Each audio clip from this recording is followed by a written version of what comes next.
मेरा नाम है श्री दिगंबर पूर्णम गिरी। जब मैंने शास्त्र पढ़ा और उसमें यह आया कि जब महाप्रलय होगी तो 12 सूर्यों का ताप इस पृथ्वी पे गिरेगा जी। और मैंने आंख खोल के देखा तो एक ही सूर्य दिख रहा है, 11 और नहीं दिख रहे।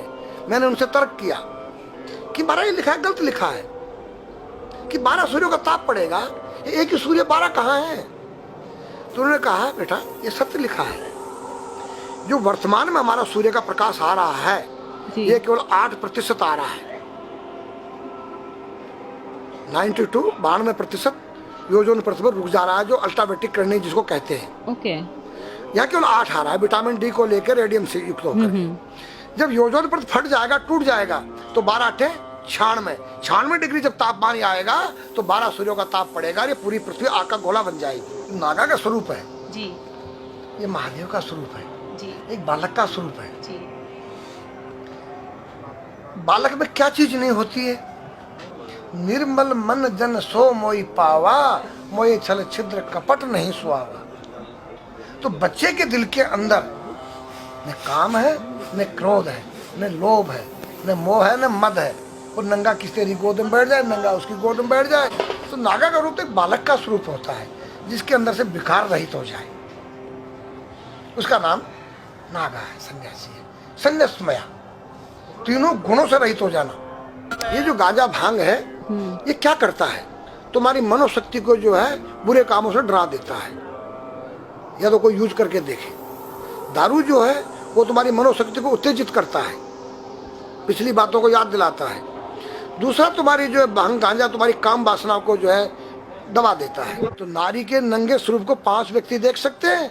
मेरे पास एक डिश है और जो चुटिया होती है एंटीना है, जो तुम्हारे जो यहाँ से कुछ तरंगें बाहर को जाती हैं, कुछ अंदर को आती है। 5 कर्मेंद्री, 5 ज्ञानेंद्री, 10 उस रथ के घोड़े हैं और बुद्धि रूपी उसमें लगाम है और ज्ञान रूपी चाबुकर बोलने वाला इसमें स्वयं सारथी कृष्ण है। तो आज हमारी संस्कृति बदली गई।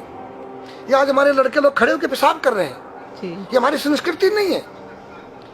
न मुसलमानों की संस्कृति है, न हिंदू की खड़े होकर पेशाब करना। जैसे अगस्त मुनि ने 3 चलू में समुद्र पी दिया। मैंने पूछा महाराज वो मामा जी का कितना बड़ा पेट था? वो पृथ्वी पर रहता था, क्या पृथ्वी से बड़ा था उसका पेट जो सारे समुद्र पी गया? मैंने कहा नहीं बेटा, वो एक साइंस थे, उस काल की वैज्ञानिक थे। उन्होंने ऐसा केमिकल डाल दिया कि पानी के 2 भागों में बढ़ गया, H2O हो गया और वो आकाश में उड़ गया। आज का जो नौजवान है ये साइंसवादी है, ये हमारी भौतिकवादी और जो हमारी धार्मिक आध्यात्मिक बात को नहीं मानेगा। इसको तुम साइंस के द्वारा अध्यात्म को मनवाएगा तो मानेगा। जैसे मैं सूर्य को जल दे करके मैं हर बीमारी का इलाज कर देता हूँ। बताओ कैसे? कैसे बाबा? सूर्य उदय हो रहा है, ये जैसे सूर्य मान लो इसको जी, और मैं यहाँ खड़ा हूँ तो हम दोनों एक ही डिग्री पर हैं जी, सीधा। इसकी जो किरण आ रही है वो सीधी आएगी। जी, मैंने स्नान किया, जी, मेरा बदन गीला है जी, और मैंने तांबे के लोटे में जल भरा तो तांबा कॉपर है, कॉपर में जब जल भर जाए तो कॉपर वाटर हो गया। राइट। और मैं अपने सिर के ऊपर से गिराया जी, और सूर्य का प्रकाश उसमें विटामिन डी रेडियम को लेकर टकराया जी, तो क्या बनेगा? रेनबो बनेगा, इंद्रधनुष बनेगा, 7 कलर बनेंगे। जो हमारे 7 कलर सूर्य के 7 घोड़े हैं। अब उसमें जो हरा रंग है वो क्लोरोफिल का है, जो पत्तियों में पाई जाती है। विटामिन डी और रेडियम से लैस है। वो मेरे मस्तक पे, मेरी आंख पे, मेरे कंठ पे, मेरे हृदय पे, मेरे फेफड़े पे, मेरे लीवर पे, मेरे पित्त पे, मेरे आमाशय पे, मेरे गुर्दों पे जब वो गिरेगा क्या करेगा? ऐसे 6 रंग कलर और बचे हैं, बैंगनी है, ऑरेंज है, नीला है। तो ये क्या करेंगे? किस चीज के प्रतीक है? जब हरा रंग क्लोरोफिल का है और डॉक्टर कहता हरी पत्तियां खाओ, सब्जियां खाओ, उसमें आपको आयरन मिलेगा। तो अब वो जो विटामिन डी से जो हरा रंग पैदा हुआ है सूर्य की किरण से कॉपर वाटर में, वो क्या करेगा? कोई वैज्ञानिक बताए तो सही मुझे। एक अमेरिका का चेला है, एक रूस का है, वो मेरे भक्त बने हुए हैं। हरिद्वार में क्या वो कोई जल दे रहा होगा सूर्य को, वो भी अपने ऐसे से फेंक रहा है, मैं बैठा देख रहा हूँ ये क्या कर रहा है। मैंने उसको बुलाया तो मैंने यही फार्मूला उसको समझाया। वो मेरा शिष्य बन गया, बोला ओ ये तो साइंस। मस्तिष्क पर तिलक क्यों लगाते हो इस जगह पर? पहले लगता है पीला, फिर लगता है लाल, फिर लगता है सफेद। 3 कलर क्यों लगते हैं? काला क्यों नहीं लगता? चौराहे पे 3 बत्तियां हैं, जी देखा होगा जी। लाल क्यों है? फॉर डेंजर स्टॉप, खतरा है, या डेंजर, खड़े हो जाओ, खतरा है जी। पीला देखो चलना नहीं है, हाँ, देखो रेडी रहो, देखो। और सफेद चल सफेद सफेद तो यहाँ है उसमें ना, हाँ चावल लगा रखे हैं ना मैंने हाँ सफेद, हाँ वहाँ हरा है, वहाँ हरा है, ready to go. Go, Yeah. हरा गो है। जी। नहीं सफेद, अगर युद्ध हो रहा है, गोलियां चल रही है, सफेद झंडा लहरा दिया जाए। पीस, शांति का प्रतीक है। चावल ठंडा होता है, और हमारी यहाँ पर सुषुम्ना नाम की नाड़ी है, जी लाल कलर है कि तुम इस योग सहयोग में आके तुम बैठ सकते हो कि नहीं, ये माहौल तुम्हारे योग्य है या नहीं, या जुआ चल रहा है, या शराब पी जा रही है, क्या तुम बैठ सकती हो? देखो पीला कलर है, देखो, आना नहीं जाना नहीं, देखो, ओ खतरा है या ठीक नहीं है, चलो।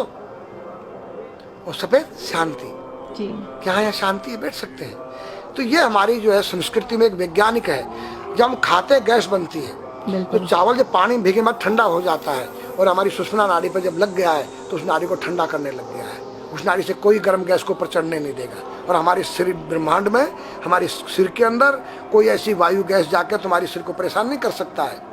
तो मेरे पास जितने हमारे शास्त्र पुराण ग्रंथ हैं, ये साइंस है, मैं साइंस के द्वारा इन वैज्ञानिकों को समझा सकता हूँ और रगड़ा सकता हूँ। कहा जाता है कि नागा बाबा जो हैं वो कुंभ मेले के बाद विलुप्त हो जाते हैं, ऐसा कुछ है क्या? ऐसा नहीं है, जैसे हम गंगोत्री धाम हिमालय में रहते हैं, जी वहाँ मुझे हिमालय पसंद आया। जी क्यों? कि तुम गर्मी से बचने के लिए तुम्हारे रूम में एसी लगी है, जी ठंडा पानी पीने के लिए तुम्हारे पास कृत्रिम जो है फ्रिज लगा है, जी हवा लेने के लिए तुम्हारे को पंखे या कूलर जो है कृत्रिम लगे हैं, लेकिन भोलेनाथ बाबा ने मेरे लिए नेचुरल एसी लगा रखी है, और नेचुरल फ्रिज लगाया है, नेचुरल पंखे लगे हैं। तो जब मैंने सब कुछ त्याग दिया, छाती में तो मैं कुछ लेके नहीं जा सकता हूँ, चाहे मेरे पास अरबों खरबों रुपया हो, जी खाऊंगा मैं उतना ही जितनी मेरी पेट के अंदर भूख है। पढ़ना लिखना ये तो सहज चातुरी, काम धैन मन बस करन गगन चढ़न मुश्किल। काम धैन मतलब अपने वीर्य को कंट्रोल करना, अपने मन को कंट्रोल करना, और अपने प्राण को ब्रह्मांड में यहाँ ले जाना। ये खोपड़ी क्या है? ब्रह्मांड है, उसको कहते हैं समाधि।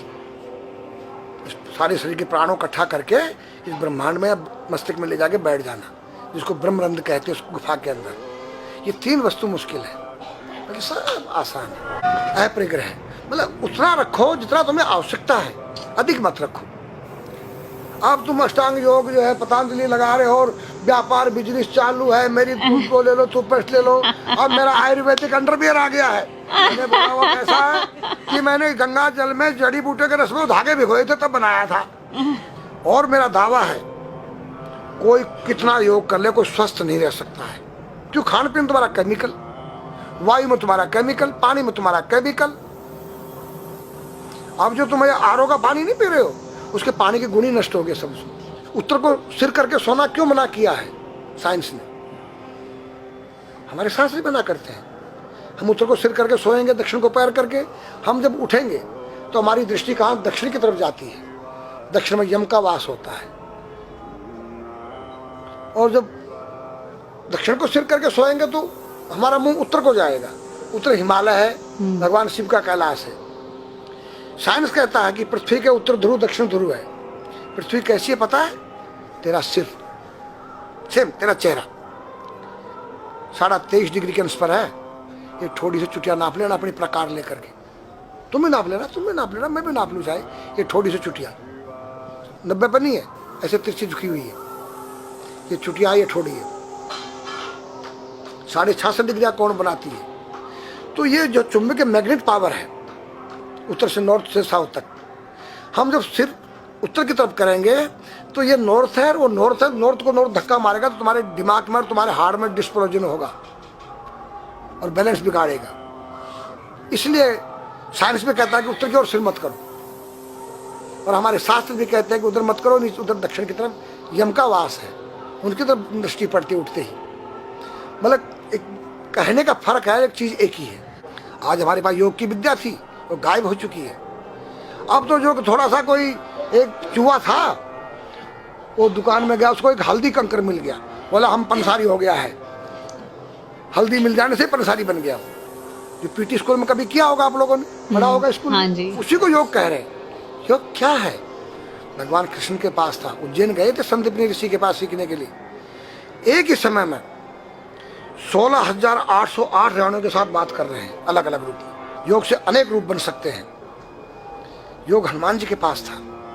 जब लंका में घुसे हैं तो मच्छर का रूप बनाया उन्होंने, मत्स्य के समान रूप धर कपि, मच्छर के समान। जब सीता के पास गए छोटे से बनकर तो पूछा क्या तेरे जैसे ही है सब? कि हाँ। फिर तो श्रीलंका पे विजय पाना असंभव है। तो हनुमान ने पहाड़ का जैसा रूप दिखाया, हिमालय जैसा। सर्जविन करना, अपने प्राण को निकाल के मुर्दे में डाल देना, उसको प्रकाया प्रवेश कहते हैं, जो आज है ही नहीं, लुप्त हो गई। जो जानता है किसी को बताता नहीं है।